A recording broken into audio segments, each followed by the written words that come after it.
طاقت کے عدم توازن کو دیکھتے ہوئے عدلیہ کے کچھ مزید حصوں پر اسٹیبلشمنٹ کی گرفت آہنی ہو جائے گی۔ یہ ڈان اخبار لکھ رہا ہے اور عمران خان صاحب کے آپشن ڈسکس کر رہا ہے کہ ان کے پاس آپشن کیا ہیں، ذرا غور سے سنیے گا۔ اور یہ تحریر بتاتی ہے، اگرچہ یہ بات درست ہو سکتی ہے لیکن یہ کہنا بھی مناسب ہوگا کہ جو کچھ ہوا ہے اسے پہلے سے تسلیم کردہ ایک حقیقت کو آئینی تحفظ فراہم کر دیا گیا ہے، اور چند انتہائی مختصر اور غیر اہم ادوار کے علاوہ اعلیٰ عدلیہ نے اسٹیبلشمنٹ کے دباؤ کا شاذ و نادری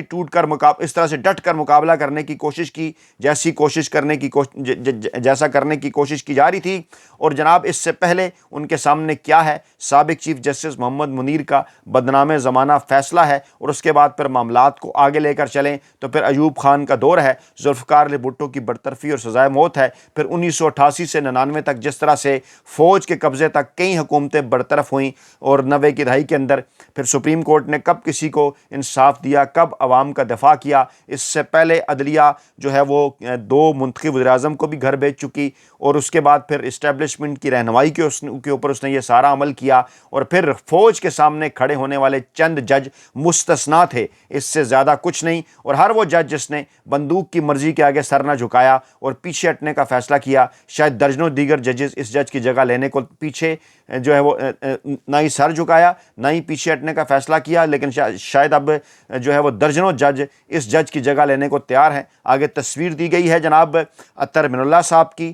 منصور علی شاہ صاحب کی، کہ جناب یہ وہ جج ہیں جنہوں نے سر نہیں جھکایا، گھر چلے گئے۔ اس کے بعد یہ تحریر آگے بڑھتی ہے اور بتاتی ہے کہ طاقت ایک شخص کے پاس ہے اس ہائبرڈ نظام کے اندر۔ اس بات کی تصدیق ہوتی ہے، عمران خان صاحب جیل سے بیٹھ کر بار بار جو بات کر رہے ہیں جیل سے بیٹھ کر، وہ بات یہی ہے کہ نظام سارے کا سارا اس ایک شخص کے ہاتھ میں ہے۔ اس تحریر میں تو اس ایک شخص کا نام نہیں لیا گیا، لیکن عمران خان صاحب بار بار اس ایک شخص کا نام لیتے ہیں۔ جی ہاں، جنرل عاصم منیر، عمران خان صاحب بار بار ان کا نام لیتے ہیں، اور پھر یہ تحریر لکھتی ہے کہ جناب کسی حقیقی جواز کے بغیر ہی سیاستدانوں نے ایک فرد کو مکمل آئینی کنٹرول حاصل کرنے میں اس کی مدد کی ہے، اور اب نتائج کی ذمہ داری بھی انہی پر ہوگی، کامیابیاں ناکامیاں بھی انہی کے حصے میں آئیں گی۔ اور آگے چل کر یہ تحریر کہتی ہے، سینئر ترین صحافی کہتے ہیں کہ میں ذاتی طور پر دل سے امید کرتا ہوں کہ جناب قومی دفاع کے معاملے میں تو ہمارے ادارے اپنی کامیابیوں کو دہرائیں، لیکن مستقبل کے اندر اس وقت کیا ہوگا؟ عوام، پاکستانی عوام جنہیں شدید نظر انداز کر دیا گیا ہے، ذمہ داری سیاسی جماعتوں پر ڈالی جا رہی ہے، لیکن اس کے ساتھ ساتھ سینئر پارٹنر کے حوالے سے کوئی بات نہیں کر رہا کہ کس طرح سے جناب فیصلہ سازی سے روکا گیا، انہیں برطرف کیا گیا۔ غیر منتخب طاقت رکھنے والے افراد کے ذاتی مفادات عوام کی بھاری اکثریت کے مفادات پر غالب آ چکے ہیں، اور ہائبرڈ نظام اس ذمہ داری کو تسلیم نہیں کرتا۔ تمام تر ذمہ داری سیاستدانوں کے اوپر ہے، جونیئر شراکت داروں کو جو ہے وہ الزام ان پر نہیں دیا جا سکتا، اور غلطی کی ذمہ داری اس وقت مشترکہ طور پر فوجی اور عوامی اداروں کو اٹھانا پڑے گی۔ پھر ڈان کی اہم ترین اخبار کی، کریڈیبل اخبار کی، قائد اعظم سے جس کا گہرا تعلق، وہ تحریر بتاتی ہے جناب اس وقت صورتحال کس قسم کی ہے کہ جناب سڑکوں پر نکلنے کی کوششیں ناکام بنا دی گئی ہیں۔ آخری امید جو تھی وہ اعلیٰ عدلیہ سے تھی کہ قانونی یا عدالتی ریلیف ملے گا عمران خان صاحب کو، پاکستان تحریک انصاف کو، لیکن اب اسے بھی ختم کر دیا گیا ہے۔ یعنی پاکستان تحریک انصاف کے حامیوں ہمدردوں کو جو ہے وہ بالکل دیوار کے ساتھ لگا دیا گیا ہے، اور اب کسی بھی جگہ سے عدلیہ سمیت انہیں کہیں سے کسی قسم کی کوئی مدد نہیں ملنے والی۔ عمران خان صاحب کے حامی کہتے ہیں کہ عمران خان کا موقف جھکنے والا نہیں ہے، اصولی ہے، جبکہ عمران خان کے مخالفین ان پر الزام لگاتے ہیں کہ انہوں نے اب تک استقامت اور ضد کا مظاہرہ کیا ہے، اور ہائبرڈ نظام کے ذیلی شراکت دار بننے یعنی حکومت سے بات کرنے سے گریز کیا ہے، حالانکہ انہیں اکثر بات چیت کرنے کے لیے کہا گیا ہے۔ اس بات کی تصدیق کے بار بار ان سے رابطے کیے گئے ہیں۔ آزادی اور بحالی کے قانونی راستہ بند ہو چکا ہے، اب دیکھنا یہ ہوگا کہ سابق وزیر اعظم اور عمران خان ان کے آگے اگلا طریقہ کیا ہے، وہ کیا طریقہ بہتر سمجھتے ہیں۔ چند ہفتوں یا مہینوں تک شاید اس بات کا اشارہ مل پائے گا کہ تحریک انصاف کی حکمت عملی میں کیا تبدیلی ہوئی ہے۔ یہ تحریر ایک ایسے موقع کے اوپر شائع ہوئی ہے کہ جب تحریک تحفظ آئین پاکستان کی جانب سے پاکستان میں آئین کی بحالی کی تحریک چلانے کا اعلان کیا گیا ہے۔ اس جمعۃ المبارک سے ایسے موقع کے اوپر یہ تحریر سامنے آئی ہے کہ جب عمران خان صاحب کو قید تنہائی میں ڈالا گیا ہے، جب عمران خان صاحب سے ملاقات نہیں کرنے دی جا رہی، مسلسل سہیل خان آفریدی خیبر پختونخوا کے منتخب وزیر اعلیٰ عمران خان صاحب سے ملاقات کرنا چاہ رہے ہیں، کیونکہ ڈیفینیٹلی اس وقت ایک واحد جگہ خیبر پختونخوا ہے جہاں پر پاکستان تحریک انصاف کی حکومت ہے، جہاں سے تحریک اٹھ سکتی ہے، جہاں سے عوام اسلام آباد کی جانب رخ کر سکتے ہیں، لانگ مارچ کیا جا سکتا ہے عمران خان صاحب کی رہائی کے لیے۔ اس سے پہلے پنجاب اور خیبر پختونخوا دونوں سے عوام نکلے، کراچی سے، کوئٹہ سے، بلوچستان، سندھ سے، چاروں صوبوں سے عوام نکلے، کشمیر سے، گلگت بلتستان سے عوام نکلے، لیکن پھر جس طرح سے جو کچھ ان کے ساتھ کیا گیا 26 نومبر 2024 کو وہ آپ کو سامنے ہے۔ 26 نومبر 2024 جب موجودہ وزیراعظم اور ان کے ہینڈلرز نے کریک ڈاؤن کا حکم دیا تھا نوجوانوں کے خلاف، طلباء کے خلاف، کسانوں کے خلاف، ان کے خلاف جو نوجوان سیاسی کارکنان تھے، جی ہاں 26 نومبر 2024 کو نوجوانوں پر ایک وزیراعظم اور ان کے ہینڈلرز اور سہولتکاروں نے سیدھی گولیاں چلوائی تھیں، اور جو سینئر صحافتی حلقے ہیں، سینئر صحافی ہیں، وہ اس بات کی تصدیق کر رہے ہیں کہ مظاہرین کی ہلاکتیں، مظاہرین کی شہادتیں ڈبل فگر میں ہوئی تھیں۔ پاکستان تحریک انصاف جو فگر دیتی ہے وہ تو اس سے بھی کہیں زیادہ ہے۔ اس قسم کی خبریں بھی آئی تھیں کہ پاکستان تحریک انصاف اس معاملے کو عالمی عدالت انصاف کے اندر لے کر جا رہی ہے۔ اس قسم کی خبریں بھی آئی تھیں کہ برطانیہ اور امریکہ کی عدالتوں کے اندر اور جو عالمی انسانی حقوق کی تنظیمیں ہیں ان کے ذریعے عالمی عدالتوں کے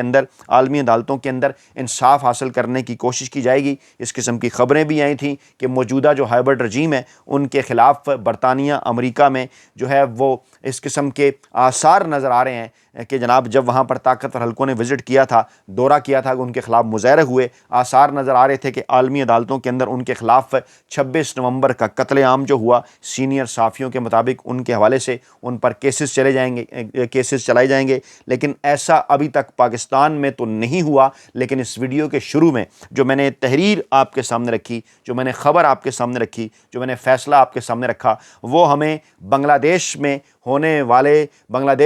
والے 2024 کے ایک قتل عام کے بعد اس سزا کی جانب جناب ہمیں لے کر جا رہا ہے۔ ہمیں یہ بتا رہا ہے کہ بنگلہ دیش کی سابق وزیر اعظم شیخ حسینہ واجد کو انسانیت کے خلاف جرائم کے مقدمے میں سزائے موت سنا دی گئی ہے، اور یہ سزائے موت جو ہے وہ خبر رساں ادارے رائٹرز کے مطابق بنگلہ دیش کے دارالحکومت ڈھاکہ میں قائم انسانیت کے خلاف جرائم کی بین الاقوامی عدالت، جی ہاں، یعنی بنگلہ دیش ہم سے کتنا آگے ہے کہ وہاں ان کے دارالحکومت میں انسانیت کے خلاف جرائم کی بین الاقوامی عدالت ہے، جس نے سابق وزیر اعظم کے خلاف ان کی غیر موجودگی میں فیصلہ سنایا ہے، اور عدالت نے انسانی حقوق کی خلاف ورزیوں کے الزامات پر انہیں کئی افراد کے قتل کے الزام میں سزائے موت سنا دی ہے، اور وہ موت کی سزا سنائے جانے کے بعد عدالت کے اندر تالیاں، خوشی کے نعرے سنائی دیے، اور کہا جا رہا ہے کہ اس فیصلے کو چیلنج کیا جا سکتا ہے۔ لیکن جو 3 اہم ترین نکات جناب سامنے رکھے گئے ہیں، وہ اگر ہم آپ کے سامنے رکھیں تو وہ سیدھی اس بات کی طرف اشارہ کرتے ہیں کہ جناب اس سے کہیں زیادہ جو نکات تھے وہ تو جناب پاکستان کے اندر جو پاکستان کے سابق وزیر اعظم اور جو ان کے ہینڈلرز ہیں ان کی جانب سے اٹھائے گئے، جس میں سب سے پہلا نقطہ یہ تھا کہ جناب مظاہرین کے حوالے سے کہا گیا کہ ان کے اوپر جناب سیدھی گولیاں چلائی جائیں۔ یہ تو پاکستان میں بھی ہوا، اور پھر جناب یہ کہا گیا کہ انہیں یہ حکم دیا گیا تھا سیکورٹی فورسز کو کہ جناب بالکل جہاں پر مظاہرین نظر آئیں انہیں قتل کیا جائے، ان کے اوپر گولی چلائی جائے۔ بالکل اسی طرح کا معاملہ پاکستان کے اندر بھی تھا، اور پھر یہ کہا گیا کہ کس طرح سے ان کے خلاف جو ہے وہ مہلک ہتھیار استعمال کیے گئے۔ تو اس قسم کے جو ہے وہ انکشافات تو پاکستان تحریک انصاف کی جانب سے بھی سامنے آئے تھے، اور پھر یہ کہا گیا کہ جناب عالمی اخلاقی انسانی حقوق کی، آئینی حقوق کی، اس ملک کی آئینی جو آئین ہے اس کی خلاف ورزی کی گئی، اور ایسا سب کچھ پاکستان کے اندر بھی ہوا۔ لیکن اس وقت پاکستان کے اندر صورتحال تو یہ ہے کہ پاکستان کا میڈیا جو ہے وہ جناب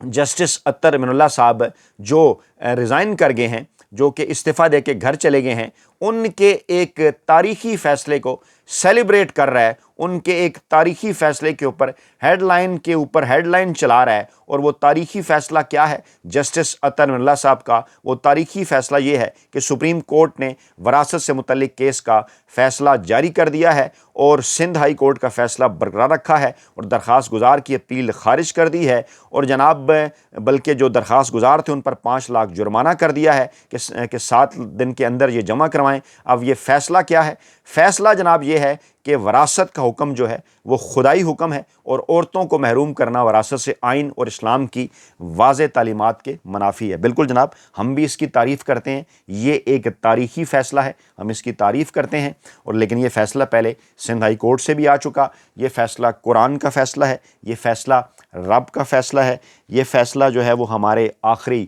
نبی کا فیصلہ ہے، اور یہ بات تو تمام مسلمانوں کو معلوم ہے کہ جناب عورتوں کو وراثت کے حق سے محروم نہیں کیا جا سکتا، اور جو ایسا کرتا ہے وہ یقیناً جناب جو ہے وہ بغاوت کرتا ہے خدا کے قانون کے خلاف۔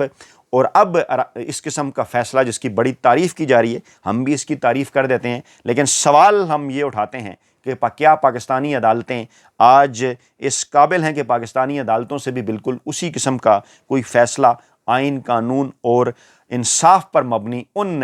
معصوم مظاہرین کے حوالے سے آ جائے جو کہ 26 نومبر کو جن کے اوپر سیدھی گولیاں چلائی گئیں؟ اگر آپ یہ کہتے ہیں کہ ایک شہادت ہوئی، 2 ہوئی، تو ایک شخص کی شہادت بھی اس طرح سے آئین کے خلاف ورزی ہے، انسانیت کا قتل ہے۔ سوال تو بنتا ہے کہ موجودہ اس صورتحال کے اندر ہمارے دیکھنے، سننے، جاننے والے اس تمام تر صورتحال کو کیسے دیکھ رہے ہیں؟ کمنٹ بیکس جو